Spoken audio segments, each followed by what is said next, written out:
سلام به کوچولوهای زیبا و دوست داشتنی. امشب در دل قصه های شبونمون با داستانی خیلی قشنگ و قدیمی همراه میشیم. یه دختر کوچولوی خوشرو و مهربون با شنل قرمز که همیشه روی شونه هاش بود. قراره ما رو ببره به دنیای ماجراها. این دختر کوچولو یه روز تصمیم میگیره برای مادر بزرگش که توی یه خونه کوچیک وسط جنگل زندگی میکرد یه سبد پر از خوراکی ببره. اما آیا همه چیز همون طوری پیش میره که انتظار داره؟ بیا تا با هم وارد این قصه جادویی بشیم. روزگاری دختر کوچولو و قشنگی بود که همه دوستش داشتن. مادر بزرگ او برایش شنل قرمز زیبا و کلاهداری دوخته بود. دخترک شنلش را آنقدر دوست داشت که بیشتر وقتها آن را می پوشید. برای همین مردم او را شنل قرمزی صدا می زدند.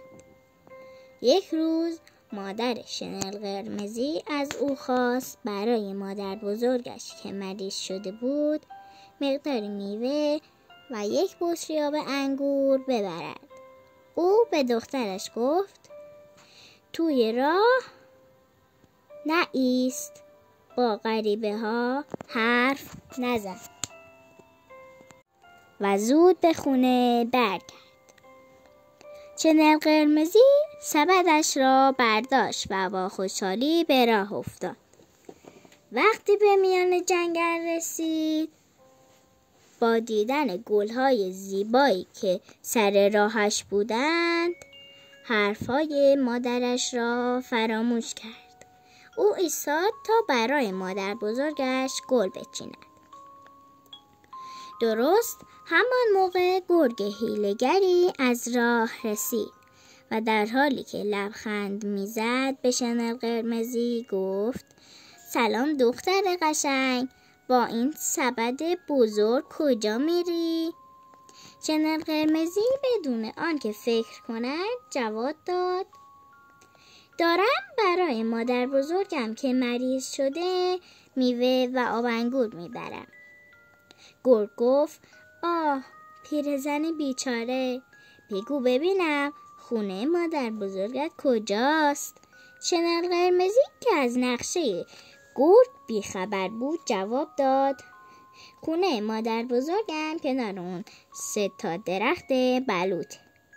گرگ لبخند معنیداری زد و با شنل قرمزی خداحافظی کرد. او با عجله خودش را به خانه مادر بزرگ رساند و در زد. تق و تق و تق. مادر بزرگ پرسید کیه در میزنه؟ در رو بلندگر میزنه. گرگ صدای شنل قرمزی را تقلید کرد و گفت منم شنل قرمزی، مادر بزرگ اومدم تو رو ببینم. مادر بزرگ گفت عزیزم چفت در رو بلند کن و بیا تو. گرگ در را باز کرد، پرید توی خانه و مادر بزرگ را درست گور داد. بعد لباس خواب مادر بزرگ را پوشید، کلاه خواب او را روی سرش گذاشت و توی تخت خواب او خوابید. پتو را هم تا چانه‌اش بالا کشید. وقتی شنل قرمزی به خانه مادر بزرگ رسید در زد و گفت مادر بزرگ در رو باز کن، منم شنل قرمزی، برات غذا و گلهای قشنگ آوردم. گرگ که سعی می کرد صدایش شبیه صدای مادر بزرگ باشد از سوی تخت خواب گفت عزیزم در بازه، بیا تو. شنل قرمزی به طرف تخت مادر بزرگ رفت. او که از دیدن قیافه عجیب و غریب مادر بزرگش تعجب کرده بود فریاد زد: وای، چرا گوشات اینقدر بزرگ شده است؟ گرگ گفت: برای اینکه حرف‌هاتو بهتر بشنوم.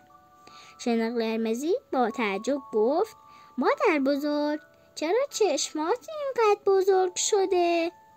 گرگ گفت: برای اینکه تو رو بهتر ببینم. شنل قرمزی گفت: وای، چه دهان بزرگی، چرا دندونهات اینقدر دراز شده؟ گرگ قرید: برای اینکه تو رو راحت‌تر بخورم. او از تخت بیرون پرید و شنل قرمزی را درسته قورت داد. بعد با خوشحالی روی تخت دراز کشید و خوابید. کمی بعد شکارچی که برای شکار به جنگل آمده بود و از کنار خانه می‌گذشت صدای خروپف بلند گرگ را شنید. او برای اینکه بفهمد آن صدا مال کیست در را باز کرد و گرگ را که روی تخت خوابیده بود دید. شکارچی با دیدن شکم خیلی بزرگ گرگ فهمید که او مادر بزرگ را خورده است. پس قیچی را برداشت و شکم گرگ را شکافت و بعد اتفاق جالبی افتاد. شنل قرمزی و مادر بزرگش صحیح و سالم از داخل شکم گرگ بیرون آمدند. شکارچی به کمک مادر بزرگ و شنل قرمزی تعداد سنگ را داخل شکم گرگ ریخت. سپس مادر بزرگ با سوزن و نخ شکم گرگ را دوخت. نزدیک غروب گرگ شکم گنده از خواب بیدار شد و با عجله از خانه بیرون رفت. ولی سنگ‌های توی شکمش آنقدر سنگین بودند که گرگ بدجنس از بالای تپه بلندی به پایین افتاد و مرد. مادر بزرگ و شنل قرمزی به خاطر نجات جانشان از شکارچی تشکر کردند. مادر بزرگ خوراکی هایی را که شنل قرمزی برایش آورده بود خورد. شنل قرمزی هم به مادر بزرگش قول داد که همیشه به حرفهای مادرش گوش کند و دیگر هیچ وقت با غریبه ها حرف نزند.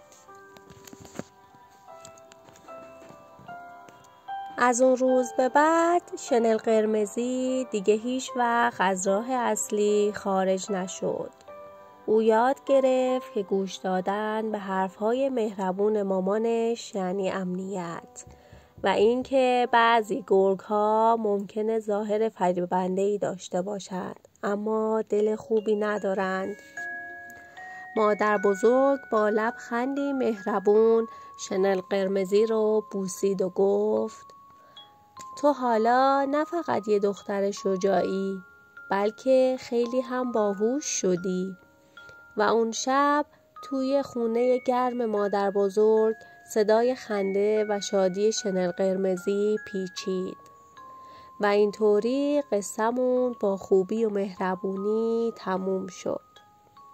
شبتون بخیر کوچولوهای نازنین.